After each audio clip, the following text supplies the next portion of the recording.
This is Olivia Green interviewing Rick Durham for the HBCU Radio Preservation Project. It's 1:35 on Tuesday, March 4th, and we are recording at WFSK in Nashville, Tennessee at Fisk University. Thank you so much for your time today.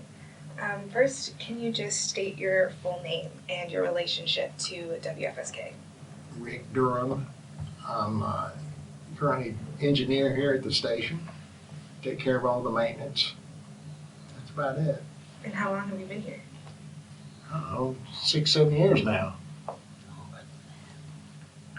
10 years? Really? Time flies when you have a good time. And so can you tell me when and where you were born, Rick? Richmond, Virginia. And when? Mm-hmm. My age? Sorry for asking. You can give me a year or a decade. 50s. Okay, gotcha. So can you tell me a little bit about growing up in Richmond, Virginia? What was it like? I didn't know anything about it. Yeah. My dad transferred around. He just transferred all over the Midwest. But Nashville's always been his home, and the company, he went to work for Genesco in real estate, and he'd go out and find places to put shoe stores and clothing stores. So you kind of grew up moving around with him? Yeah. Yeah. It was like almost being in the Army, I guess. But we lived in Detroit, Baltimore, Atlanta, and then he got a promotion to come back to Nashville, so he came back and been here ever since. So out of all the places that you were as a child, do you feel most connected to Nashville? Yes. Mm-hmm. Yeah. So tell me a little bit about when you finally got here. Like, what started to make it feel like home? Make me think. I don't know. I just went to school there and just spent all my schooling actually here in town. So like high school, what high school did you High go to? school in Overton, over here in South Nashville. Then I went to MTSU in Murfreesboro, and then went to Nashville Tech. And just continued educating myself over the years. So tell me a little bit about what you were like in high school. What kinds of activities were you into? What music were you listening to? What was going on? I guess it would be, back then, it'd been top 40. And I really wasn't active in anything, just trying to get through school. I was a bad student, really. Hated school. And then when I went to college and I got interested in electronics, and ended up getting a minor, I guess it was a minor. Got a minor in electronics, a minor in math, which I hated math, but I love it now. And a minor in English. And then my major was mass communications, radio and TV. And I worked at the campus station and some other stations around town at the time. And this was at Nashville Tech, right? Yeah. Nashville Tech, I took some more electronic courses. And I got a double degree there in electronics and computers, I think it was. And then went back, I guess now it's been 15 years ago, went back and got an auto body degree so I could fix a fender pretty quick. Those are like a lot of different disciplines that you're interested in. Oh, like yeah. there's a lot of like skill building that you did. I like fixing stuff. I mean, it's just part of it. Yeah, the tactile person. Yeah. Not too much I can't do. I'm not a master of everything, but I can probably fix it almost anything. So when it comes to radio, when did your interest in that begin? Actually, going back, probably when we lived in Detroit, I would listen to the radio at night, go to sleep. And WXYZ was called letters. It's still there. But I don't know, just always listening to radio there, and then when we moved to Atlanta, I listened to the radio a lot. And just wanted to be in radio at the time. What specifically about WXYZ stands out? Like, what were they playing? I don't even know. It was so long ago. I don't know, it's just fascinating, I guess by the call letters. I don't know. And would you say the radio was kind of more of your thing, or was your family kind of always having the radio on too? No, it was my thing. I think about radio, and I still think this is, you have to use your imagination while you're listening, and I don't know, it just brings out more thought when I listen. You still kind of feel that way listening to the radio? Yeah. What can I say? I don't listen to much radio because Nashville doesn't have any good stations. No offense.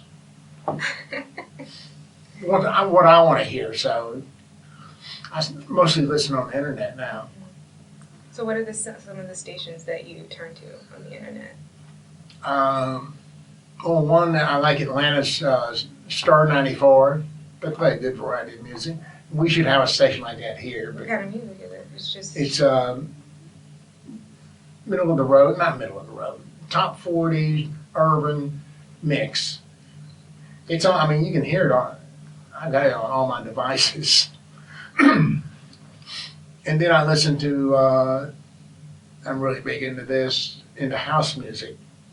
And I listen to a station in England almost every day. But I like house music. Yeah. I work out every day and just get pumped. Yeah. We need a station like that here too. It's a little more upbeat. Get any job openings? Okay. If that makes sense. No, yeah, I hear you. I want to talk a little bit more kind of about your interest in technology and like how that led into your career in radio. Can you talk to me about your time at Nashville Tech?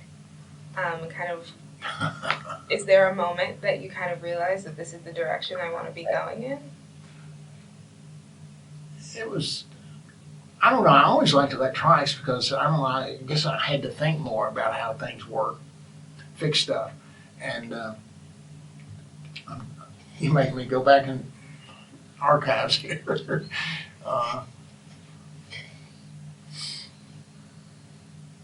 Well, at Nashville, at MTSU, I liked electronics, got into it, secured a job in downtown, fixing car radios and the such. Did the police department, the fire department, those kind of two-way stuff. And then one of the things why I got hired, really, because you had to have a first-class license, FCC first-class license. So I got that while I was in school down in Murfreesboro. And that sort of opened opportunities for me. So I was working downtown fixing these radios, and then there was a station in Shelbyville that needed a chief engineer. They needed a first-class license, basically. And so I took that on, and they were in pretty sad shape. It was Christian radio, and everything was donations. And the guy that owned it, he was kind of floating a note on it. Between that and his Sunday services at church. But that's what really got me started. And then I went to work for another radio station in Woodbury, did weekends down there, country music. And then I had I guess a full-time job at the station at MTSU, WMOT. It was rock and roll when I was there. It was classical during the day, and then we went rock at night. And I did 12 to 6 every day, mornings. So at school, kind of on campus, what was the culture like when you got there? Where? Tech. I'm talking about MTSU here, but Okay, then tell me about MTSU. Nashville Tech didn't have anything other than courses today. Gotcha. I mean, it was mostly, at that time, it was all rock and roll. This was in the mid-'70s. And I secured another job on a top 40 station in Murfreesboro. It was an AM station. And we did top 40. So I had weekends there. And so I got into all the music. I mean, all the music everybody likes now, old music, is what I played in the beginning, Casey and the Sunshine Band. I can't even think. But that kind of stuff. It was in around 75, 74, 75.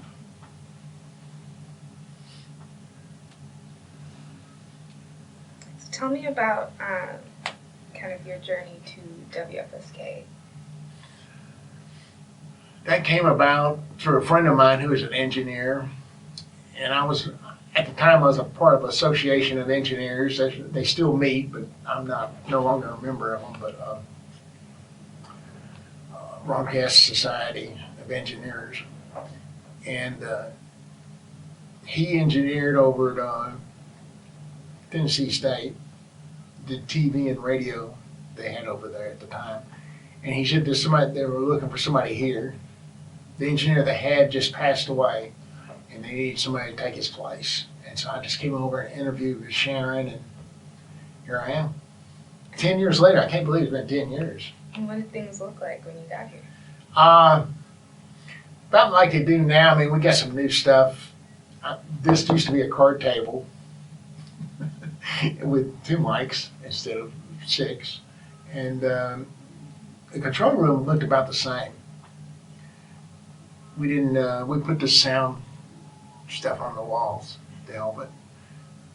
And I put these things on the floor that Sharon hates, but we run wires through it, and they were just open. And I built something where you could just step on it and painted them white where, you could see them. And she still says people trip over them. But it's better than tripping over the wires and shorting something out. Other than that, I mean, it's pretty much the same as it's been. We've got new equipment over the years, but it's always looking for more. Yeah, so if you can tell me about, do you remember the moment of your first day on the job here? What were some of the most pressing things that you felt like needed to be attended to? Well, Sharon gave me a list. But the first thing was just organization, cabling. Yeah, pretty much recabled the whole place. And we had some problems with hum and ground problems, and I ended up putting ground in all the rooms, one central point. That was a major ordeal, tying everything together up and down the hallway. But that solved that problem. I don't have much more. And so when you look at things today, as far as the growth from a technological standpoint, from kind of a programming standpoint, how would you describe WFSK for the last 10 years? Well, we're part of the 21st century for sure. Yeah. And we wasn't that before. All the equipment is the newer based audio over IP technology. And we got more computers involved in it now than we had.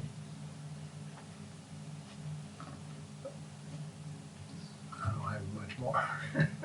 But I mean, you've worked a lot of places, so tell me a little bit about how kind of being here compares or feels different in any way to some of the other jobs that you've had at stations. They're all different, but that's what I like about mine. That's what I always did as a person, as my company. My company name is Diversified. I did everything. I worked on stuff I never even dreamed of working on. Sewing machines, that sewed 50 at a time. 50 sewing machines all tied together by a computer. A place across town that cuts styrofoam. I didn't even know there was a place like that. But, it was 10-foot high styrofoam blocks, and the machine that cuts it was down, and they called me, and I was able to fix that. I don't know. I couldn't tell you what I did because I don't remember, but is there a job? It's just a challenge, basically, I guess what it is. The more challenging, the better I like it. Okay. Even though I might cuss all the way through it, I do like the challenge. And that's what I ended up liking math. It was the same way. I got a minor in math, and I hated math. I'm doing calculus and stuff. And I've only used it once since I got out. To figure the area, I got a piece of property out in Mount Juliet, and I wanted to see if it was correct. If it was, it's supposed to be 2 acres. And you use calculus, and actually it's more than 2 acres. But anyway. Is there a project that sticks out to you that you're most proud of? I'm proud of all of them, really, how they turned out. I mean, we did a lot of work here, and I'm proud of the way it turned out. I mean, there's always more to do, but with the budget and everything we had, well, I mean, we made it happen. Yeah. Can you say a little bit more about the resourcefulness that's required to do this kind of work? Well, yeah, every place I ever worked, it was always on a shoestring budget kind of thing, and you had to make do with what you had, improvise, basically. All my jobs were that way. And some of it, people wanting things done that never been done before, and then see how we make it work, get to that point to make it work for them. I don't have much more about that. Okay. I do want to kind of go back to your beginnings at WFSK. Okay. I guess, is there kind of a particular moment that you remember that sticks out about kind of what the station needed at the time? I mean, I know that there were kind of the cabling and the ground stuff that you mentioned, but kind of in a more general sense, like what were you walking into? Here? Mm-hmm. A rat's nest, as is known by engineers. Just, cabling everywhere. It's just nothing was really as cleaned as it could be. And it could be cleaner now too, but we got it to a better point than where it was. Mm-hmm. One of the proud moments here was getting internet here. It took me 2 years to get the station on its own internet versus the school internet because it wasn't reliable. And how did having the station's own internet change things? Say again? How did the station having its own internet change things as far as operationally? Well, it was more consistent. We could just do things without involving the school IT department, which that's chaotic by itself. You've got 3 or 4 different people doing 3 or 4 different things, and none of them seem to be on the same page. Or they promise you the world and you wouldn't get nothing. So, the only way to do it is get your own stuff and be responsible for what you've got and make it work for you the way you need it to work. And so that's what we've got. And today, what do you think kind of the next steps are as far as WFSK and the technological state of things? Well, I think one of the first things, and we did this last year and did surveys and stuff, that we need to find a new building and get into, new location. But it's not that easy. I mean, you got to go through the FCC, you got to go through planning commission downtown, you got to go through the school board. I mean, it's just a lot of people's ideas, and they're not coming together really timely. So that'd be the next thing to look at, is how to move the station and where to move it to. Yeah. So in the ideal situation, what would the building look like? If you take me through the dreamscape and we're walking into WFSK, what do you see? I would probably I'd probably have the station on a different tower, sharing a tower with somebody around town, a tall tower. I'd probably have the studios, preferably off campus, but if you could, just where you could just deal with day-to-day decisions. And but if they didn't want to do that, we'd find a building. Well, actually, it doesn't make any difference as long as we got the tower in place and the transmitter in place. We could build a studio anywhere at that point. But anyway, look for a home that you could be there 20 or 30 years Yeah. without moving again. Yeah. Good way to look at it. I think it's interesting because the technology changes so quickly, and you got to keep up with it. But there's also, you were talking about the internet radio that you listen to, and podcasting is a thing that people turn to now as well. Can you tell me why it's important to still be investing in radio stations like this one, even though like the world of broadcast is so big now? I laugh because that's the biggest question for everybody in town that's got a radio station. They don't know what to do next. Car radios are not standardized like they should be, and it's ongoing. Every time we go to a meeting, I go to one of these engineers meetings. That's all they talk about. What are we going to do next? How are we going to do it? I mean, a lot of this stuff is going to the cloud. We put the automation in the cloud, all the hardware at the cloud, and then from there you do streaming, on the internet, and then put the transmitter at somebody else's tower where you have a place to keep it and not worry about getting it vandalized, or maintenance, it being a conditioned area more so than what we have back here. But and of course, the taller the tower, the better for the signal. But I think you need to have a presence, a local presence as a radio station. That's a plus. But at the same time, you need to be pushing the envelope to streaming and hit every avenue you can with that. I think cars, they already got it, but I think the radio is going to end up going away, and it'll all be streamed. Full-time streaming in a car. What it's looking like, I don't know. I guess we could ask AI, see what they think about it. Yeah. I mean, that must be kind of an interesting position to be in. Like, you've had a career in something that is constantly in transition at this point in time. Like, how, what makes you stay motivated to do this? Like, in those engineering meetings, like, what are people leaning on to say, okay, this is still important. Like, we're still going to keep doing things, and we're still going to keep training people to do this work? Well, that's one of the problems they're having. They don't have any engineers coming into the field. Not that many people are interested in it. And of course, all this stuff has gone from analog to digital, and now most of the engineers are network people, PC people. Like, that's what I am, really. At the crossroads down, I don't know how long ago it was, when I was doing radio, I chose electronics, and then I chose networking in PCs because I thought that was the future. But I mean, that's come and gone, and we're going to the next phase, whatever that might be. But streaming is definitely where it is.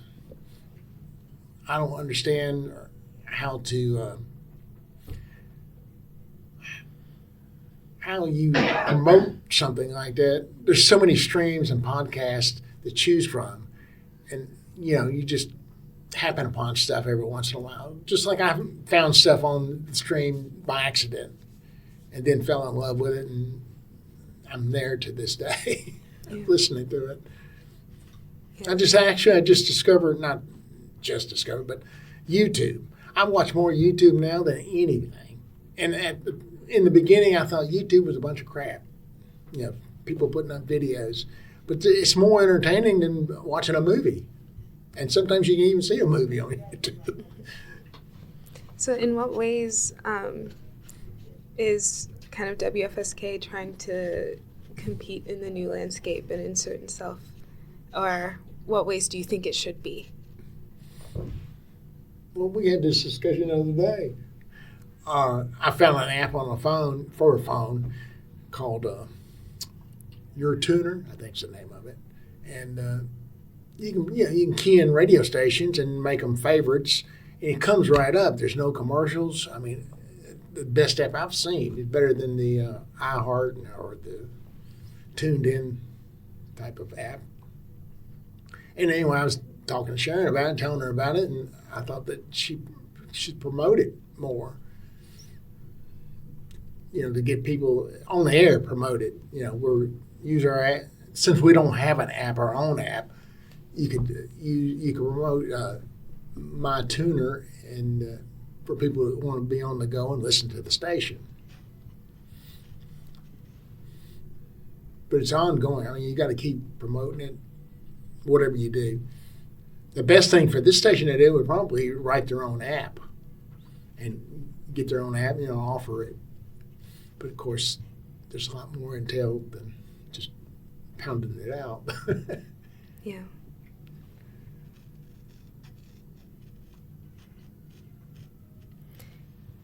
So you talked about kind of moving around a lot as a young person in Nashville, feeling like home and being connected to radio stations in all of those places. What ways do you see WFSK's impact in Nashville's greater community?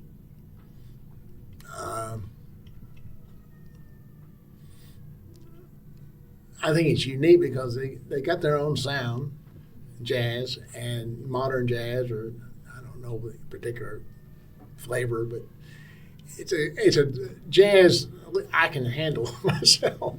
I mean, I like it. It's upbeat. It's changing, and it's nice to have it in the background, especially when I'm working. It makes work go a little bit easier. But I think that's unique for this town because I don't think there is another jazz station. Well, there is. MTSU's got their station, but it seems like it's just too hardcore. It's, I guess, old traditional. I don't know how to explain it. It's hard for me to listen to. Gotcha. Yeah. And I mean, we're here kind of as the HBCU Radio Preservation Project, talking about the importance of conserving radio history, especially Black college radio history. Mm-hmm. How do you think about that?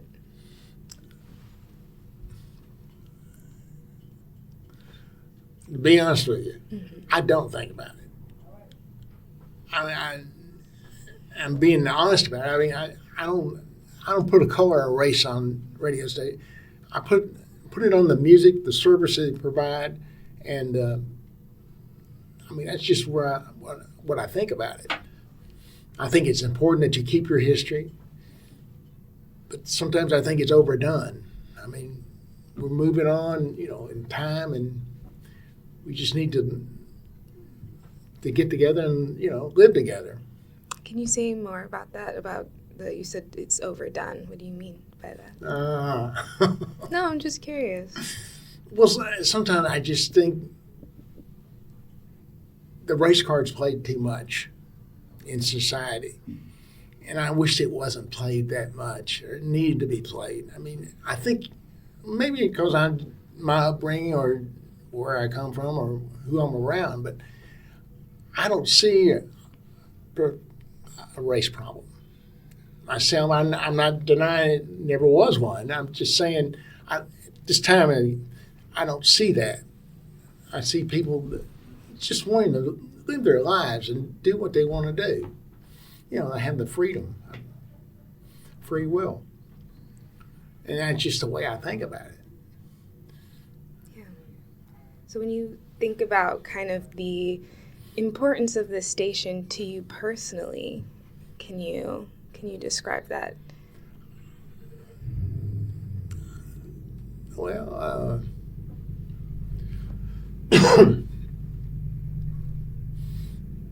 it's just a source of education for me, really. And I mean, I like just being around the equipment.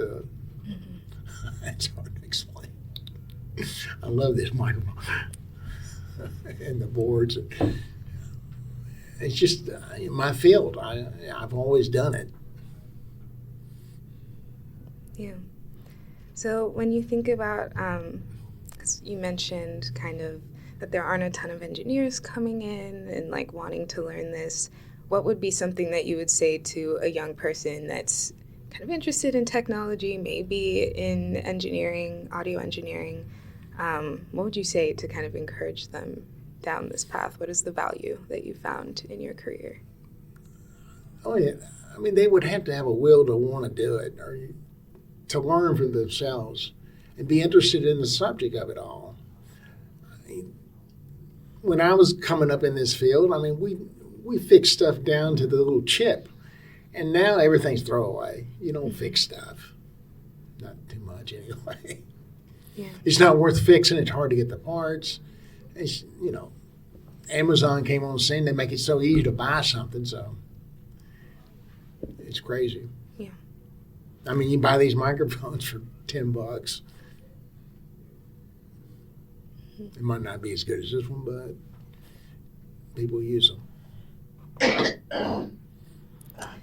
Can you tell me about what gives your life meaning at this moment in time? I don't know. Like outside of work, what are you focused on? What do you do? Do you have a family? Outside of work, Yeah. all I do is work. I work out of my house, so I mean, I'm all the time doing something. I mean, it's crazy. My hobby is electronics. I like music.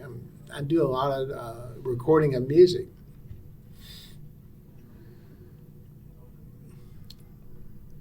I like to DJ. I did that for a while in town at a nightclub, a couple clubs. Oh, cool. Like, what was that like? Fun. Yeah. Late night. What kind of music were you spinning? Well, they wanted to play everything. So I did. They didn't want a beat mix. They wanted to play rock, top 40, soul. I even threw a country one in there once in a while just to shake it up. But they liked that because that's just the kind of atmosphere they wanted. They had dancers up in the ceiling, and it was crazy. What club is this? It was called Ace of Clubs. Is it down still here on 2nd, I think it was. You've been there recently, have you? Pardon? Have you been there recently? No, they went out of business. There's some other club now down there now. I want to say it used to be an old fire station back in the 20s, 30s. And they used to keep horses in this place. I mean, it was just an old warehouse down there in Broad and 2nd. And when were you DJing there? It was in the 90s. Okay. So how have you seen that? And then I did mobile DJing after that. Parties and mostly parties. Weddings. Yeah. How have you seen that? Flashbacks. I'm getting flashbacks and all this stuff. Okay, so I guess maybe describe the scene for me on a night that you were DJing. If I'm walking to the club, like what do I see on my way there? What am I hearing out of the windows? You're hearing some of the best music in town. Uh-huh. And I know that for a fact because people used to call to make sure I was there spinning the records, which I was amazed. I mean, I just do what I like. And they were actually calling that club to make sure I was working that night. And so, what can I say? And, I mean, how have you seen that scene change over the years? Like, if I were to walk down that block today, how is it different? I don't know. I don't go downtown anymore. Gotcha. This is the closest downtown I ever come anymore. Well, $20 parking or $25? No way. Yeah. So I guess the access is different, huh? Oh, yeah. The whole scene's different. And downtown's all country now. It's all, bars and taverns and whatever. Yeah. I miss it. I miss the old scene. Just like radio. Nashville radio sucks, but that's my opinion. You used to have competitors, playing basically top 40. You had 4 or 5 stations and they compete for the audience. And you don't have any of that now. It's all country music. And then there's low power stations that can't hardly pick up. So. Yeah.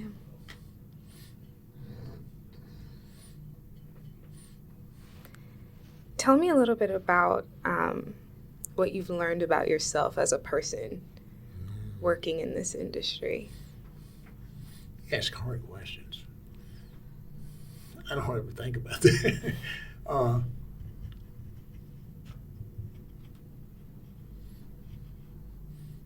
don't know. I just know I like working. I like to get the job done and move on to the next project. And I've always got obstacles in my way. And that's not necessarily a bad thing, but it's just, I don't like it personally. Just like when I was trying to get internet here. It was one thing after another. It was so simple in my mind. I'd almost going to pull out $100 bills to do it. Where do you think you picked up this trait? You seem very like resourceful, like on to the next. Well, how'd you learn that? I don't know. I just, I took a bunch of courses, sales courses and stuff, and one of the mottos was, the more you do, the more you do. And it's very true. Mm-hmm. So I like to just keep moving on. Yeah. But it's never a smooth pace, it's hiccups. Yeah. I mean, it seems kind of like reminiscent of like moving around a bunch as a kid. Like you go on to the next thing maybe and... Just, I don't know. Well, I guess it was part of my jobs. Getting out of school, I went to work as, I do field service work. And basically, I carried a briefcase full of tools. What do you mean by field service work? Just field service. Something breaks, I go out in the field and fix it. Gotcha. So I worked for a medical company, and they said, well, you got Nashville. I said, okay, that's where I live. Well, every week I was doing over 1,000 miles in their car, and I went from here to Washington, D.C., fixing hospital stuff, equipment. I just got tired of all the blood and guts surrounded by that equipment. I was afraid I was going to catch something. It's pretty nasty, really, working on this machinery. But anyway, that was always on the go. I had to be here at a certain time. I had to call ahead, just make an appointment and just keep on moving. And I might go to 5 or 6 hospitals in a week while I'm going down that road, It was very hectic. I did a lot of stuff in Knoxville. They had the World's Fair that summer, and just trying to find a place to stay at night was a headache. But I did it and lived through it. And then after about a year, I quit that job. Yeah. Went to work for another company and did the same. Well, I worked on computers. It's field service. Go out in the field. This time I was in Nashville. Probably had, 50 clients around town. And just went out and fixed their computers. But the computers were, huge. Yeah.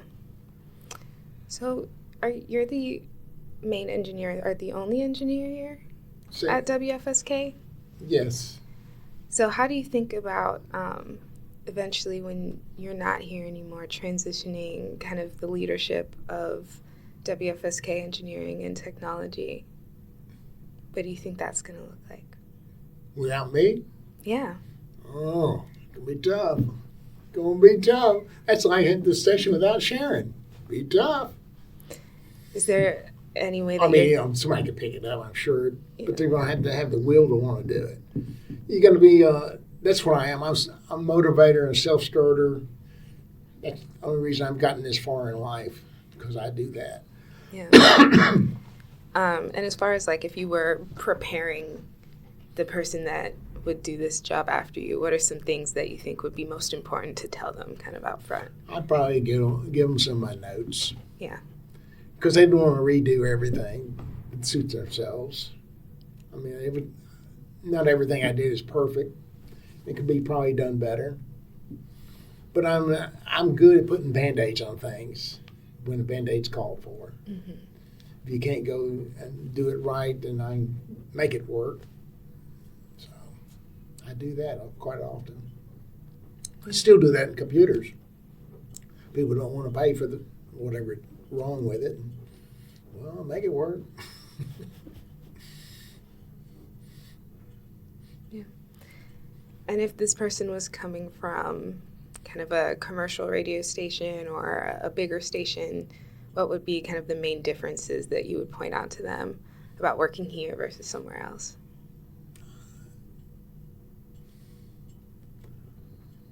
I don't know. They probably pointed out to me. I mean, somebody coming from another station, they probably might have a bigger budget, but pretty much it's the same equipment and the same operation, how everything functions.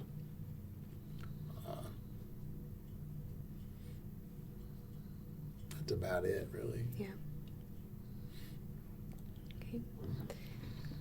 Have you had any significant mentors yourself over the course of your career? Significant. Mentors, people that have taught you along the way. Well, everybody. Yeah. I try to learn something from everybody. I mean, that's how I got in this field. There was a guy, I wish I could find him. He taught me so much when I worked at WMOT. I was on the air, but during the day, I would work in the engineering department. And he was just a whiz at engineering. And but I've never seen him since. It's been, I don't know, 30 or 40 years now. I've tried to look him up, and nobody knows anything about him. The guy that took his place said, yeah, I heard of him, but I don't know where he went. And that guy's still at MOT, so yeah, the engineers. So that's about as close as I've gotten back to him. But he was a whiz, and he just amazed me and taught me quite a bit on doing things. But I try to learn from everything if I can. I sure don't know it all. Yeah. What I know most is what I can do and how I can facilitate, if you let me. Yeah. It's got me in trouble before, being a little bit forceful. Can you say more about that? Well, I mean, I do a lot of work. I used to do more work, but a lot of work with car dealerships, fix their computers and maintain them and all this stuff. And some of them are arrogant, the owners, and but like I tried to give them a deal on the internet, which I got him a deal, and then he wanted to change the terms of it. And anyway, I just told him, I made a decision for you, and you're stuck. I saved you money. And he didn't like that, but I did save him a lot of money getting out of the contract. But that's probably one of my only incidents. Headbutting. Thank you. What else you got for me? Come on. You got me hot now. I mean, I guess I just kind of want to hear some more reflections about the career that you've had. If there are any kind of significant moments that stand out where you were particularly impassioned kind of about this work. If there's a project that you completed where you're like, okay, I can do this, or this is what I want to be doing. I can do anything. It's just getting my butt in here doing it. Mm-hmm. I mean, I've taken jobs on and panicked over it and said, I'll call somebody, I'll sub it out to somebody else to do it. And then I look at it again and say, I'm going to do this myself. And I ended up doing it myself. Yeah. And it amazed me. Yeah. I mean, stuff I shouldn't even be doing, but I'm doing it up in attics and stuff. Mm-hmm. Yeah, I'm getting flashbacks. All these jobs I'm done. Describe the flashback, though. That's what I want to see.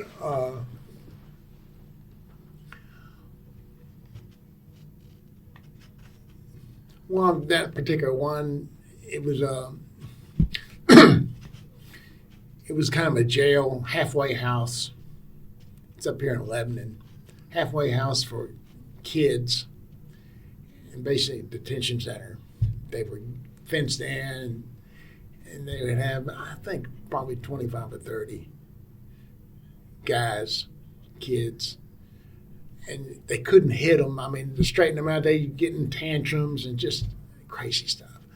And they hired me to put in a camera system.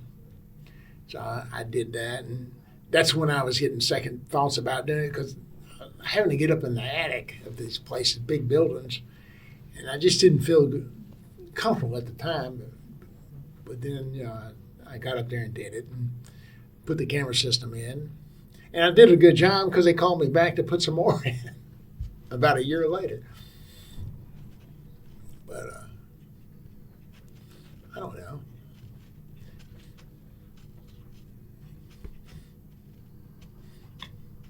First time I thought about that.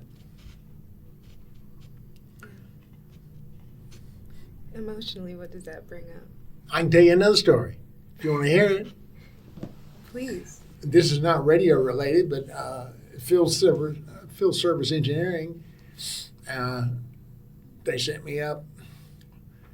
We worked on these big computers. They were called mini computers, and it's about a 150-pound box. And they sent me up to Madison, Wisconsin, and for 2 places up there. And I fixed the first one, then I had to drive. Snow's on the ground. I mean, it was just 5 miles an hour between Milwaukee and Madison. It took forever. Anyway, it was a Bible college, and their computer was down, and this woman in charge of it, it was like her baby. That's the way I'll call it. And she didn't want me to touch it. She said, it don't work. And I said, well, I got to touch it to fix it. So I started working on it, and she kept asking me questions. I can't think if you ask me. So she kept on and I said, well, just let me fix it. I'll fix it and I'll tell you all about it. I got to fix it. I got to concentrate on this. And this went on and on. And finally I just said, you need to be quiet and let me do my job, and then we'll talk.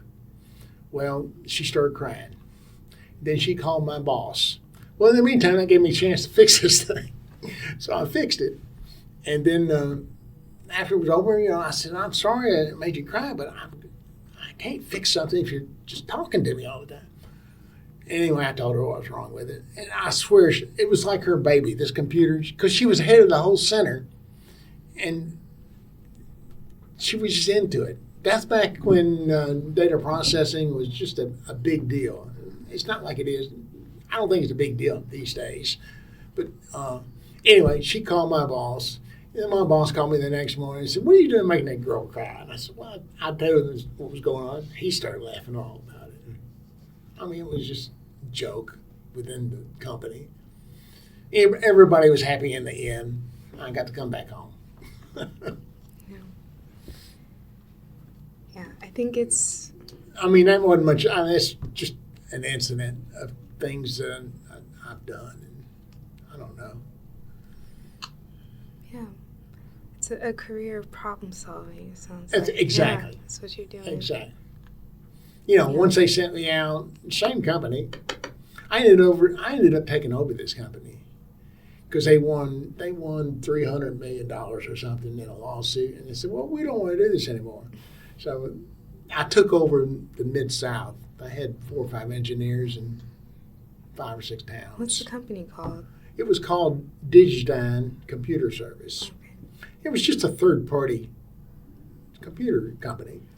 And we fixed a certain kind of computer, these little mini computers, and actually Service Merchandise had one in each of their showrooms. That's where I got my experience. I worked for them for a while, and that's where I got my experience. But then they made me mad. They wouldn't give me a raise, so I said, I'm leaving. So How long were you there? Huh? How long were you there? A year and a half. Okay. Well, what made me mad, begged and pleaded. It was one of my first big jobs, I thought. And went back, interview after interview. They get this job, and so they hired me in as a junior engineer. Well, you don't know anything. I said, well, I'm willing to learn. I'm fast. So anyway, we worked in this shop down the road here. They kept it like 50 degrees year-round. It was a good place to work in the summer. Air conditioning under the floor and air conditioning up in the ceiling. Because these things put off a lot of heat. And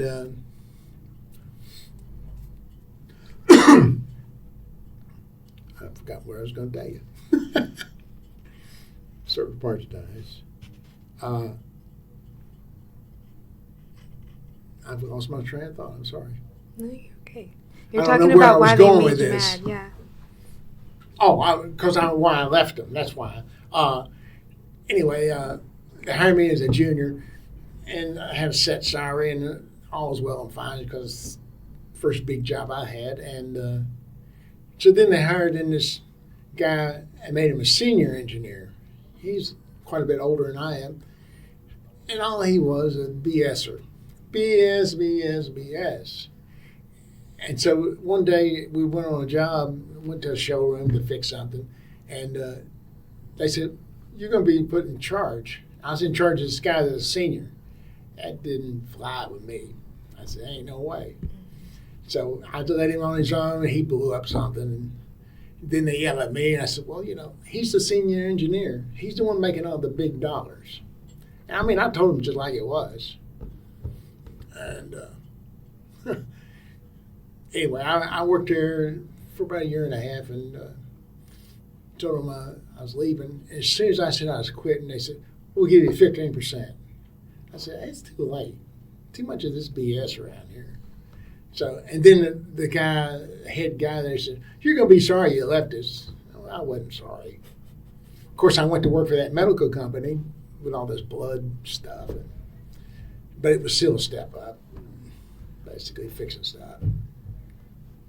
Oddly enough, and why I did this, I went to the 50th, I think it was the 50th year reunion for Service Merchandise last year at a hotel over here. They had a banquet, and the owner, he's still alive, he's about 95 or so. Anyway, we went, all kinds of people from service. You had to be there. It was a culture. Mm-hmm. But I was the only engineer that was there. Everybody else was showroom people, sales. Even wore their little service merchandise T-shirts. Yeah. I went off on a tangent. I'm sorry. No worries. No worries at all. I mean, I know you don't have a ton of time. What's that? Well, I'm waiting for a text, basically. But. Gotcha. But if you were to tell me about kind of what you see as the next project for you at WFSK, like what are you working on right now? I'm open. Yeah? Anything she's got, I'm ready to do it. Do you have suggestions? But I'd like to follow through. Take the ball and run, hit that goalpost. Mm-hmm. From your perspective, is there something that you would prioritize as what needs to be next? Other than moving buildings? I think moving the station is going to be a priority. Mm-hmm. I think the timeline is close to, they're going to want to tear down this building. I feel, I don't know. I'm guessing. I'm outside looking in, as always. And unless somebody tells me different, that's the way I see it. It's just, the days are numbered on this building. Mm-hmm. Who knows? What are the main things? 100%. What are the main things that are wrong with it, the building itself? I think the school wants to get rid of it. Even though, it's serving its purpose. I think they want to build something else bigger and better. But they act like a station is just like a suitcase. You can just pick it up and go, but it's not that way. It's so much involved in it. And hopefully, we tried to make them aware of that last year, but I don't know. Yeah. They keep changing precedents. Yeah, for somebody who has no idea what goes into a radio station, like what makes it difficult? What are the things involved that makes it so you can't just pick up and move? You gotta set licensing where you're going to move to, which involves changing. You might have to change your transmitter settings. You're going to put up a tower, which that's what we ran into last year with the city ordinances, building inspectors, and it's just one thing after another. Yeah. It'd be easy probably to put it in a van and just drive around with the antenna on top. Gotcha. But, you know, the licensing part, it takes months. You just can't do this in a week. Yeah. Yeah. I tried to do this, I'll just throw this out here because it's part of my education. When I was in school, I wanted to be in radio. I wanted to own a station. And I wish I knew what I knew now. But anyway, I was so serious about it. I flew up to Washington and I sat across the table from a guy from the FCC telling me I want to put an FM on the air. Where do you want to put it? In Murfreesboro. And I did frequency search, and that engineer that mentored me so much, he helped me do all this, and we found an open frequency. But the problem I didn't know this until after all I went through my learning process. Back then, things have changed now, but back then you had to ask and be granted. I'm trying to think of the word they used at the time, but to get a channel on the FM spectrum, and which is not, it wasn't predefined. In the beginning, they predefined all these frequencies, and since then they've added bunches. But back when I did this was in the 70s, mid 70s. You had to request a frequency, then you had to do a study, and once I got through that part and could prove that I could put the station here, it was a high power station, 100,000 watt, which I was really proud I could do that. And once you got it approved by the FCC that the frequency was available and you could have it, then it opened it up to anybody. Anybody that wanted a station could come in there and take it from me. I mean, it wasn't guaranteed to be mine. I just did a preliminary to get it there. Mm-hmm. And so it was just, I don't know, it was just too much work. And I was still in school full time trying to do all this. But I mean, it taught me an education, of what and how to get a station on the air. But I wrote up a business plan and, you know, what was going to charge the spots and a logo and frequency, you know, did the whole 9 yards. Because I didn't know, I was just doing it off the cuff. I just knew I wanted to do that, so I went through the process. And, of course, I told some people about it, and which I shouldn't have done that, because I had a couple of people steal the idea. In town, in Murfreesboro, there were some people I knew, you know, had some money, and they were in the process of thinking they could take this idea and go run with it. But I think they soon found out that, you know, once you do all the preliminary, it's still open to anybody because it's a public radio station, right, kind of a thing. And so it never went anywhere. The frequency never got used, and what they did, they subdivided it since then. So there's no more 100,000 watt stations. But this one was clear channel, and it could have been 100,000 watts.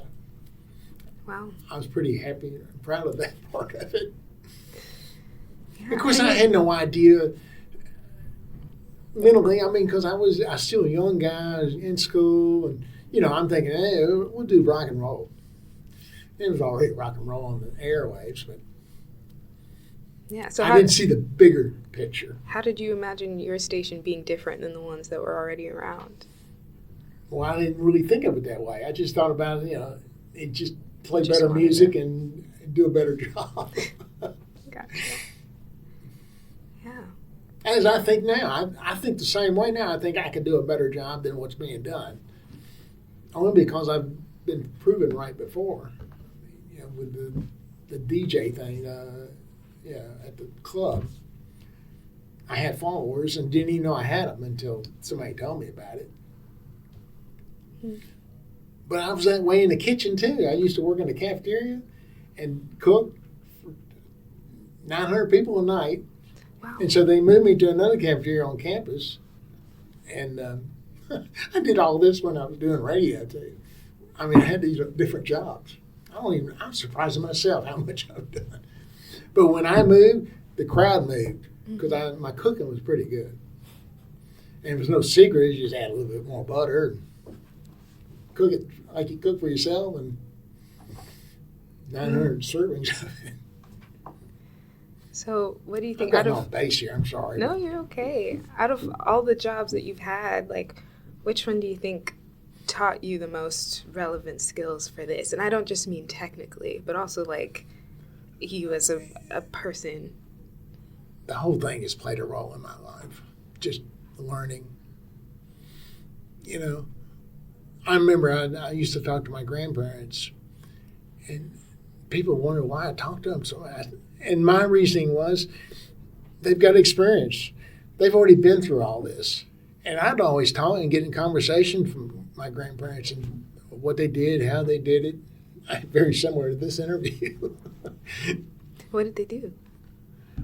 I'm just talking about life in general, Okay. experiences. Is there a particular... But when I look back, I think, well, they had the same hardships I had, and just, trying to learn how to do stuff. Mm-hmm. But I just found it interesting, sharing their experiences with me, and maybe help me reason things out if possible. I mean, I think that's part of the practice of recording oral histories, right? So we can go back and listen and learn. Yeah. Cool.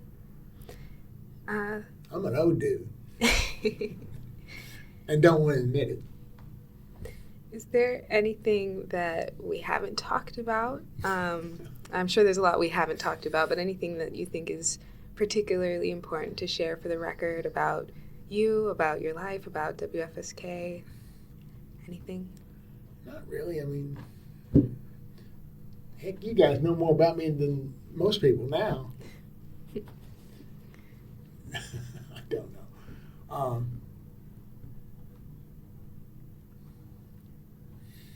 Just keep on moving on. Life's short, if you think about it. Do what you can do. Move on and be happy if you can. Money's not everything. And there was a point in my life that I thought money was everything. Part of my skills. I used to, you get me started here. One of my jobs was, I was in school. I was working 4 jobs.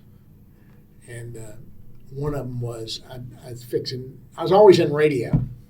So in school, I was fixing 2-way radios, which are transmitters. And so then I went from there to receivers. I was fixing car radios right down the street here. And they put me on commission, which is the best thing that ever happened because I could fix car radios. So I was able, at that time, I was making $2,000 a week fixing car radios. The only problem, I had to give $1,000 of that to the owner. It was a 50-50. But it made me hustle. It made me learn my skill and get through this. I learned quite a bit doing that. And then I worked at another place, a stereo place, fixed home stereos about the same time, a day a week. And then I worked at a nightclub, which taught me a little bit about people and people's skills. That was a fun job. That was probably my funnest, best job. I worked there for about 3 years. Be too dangerous to do it now, I think. I think so. But we were the number 1 club in the chain, and it was here in Nashville, so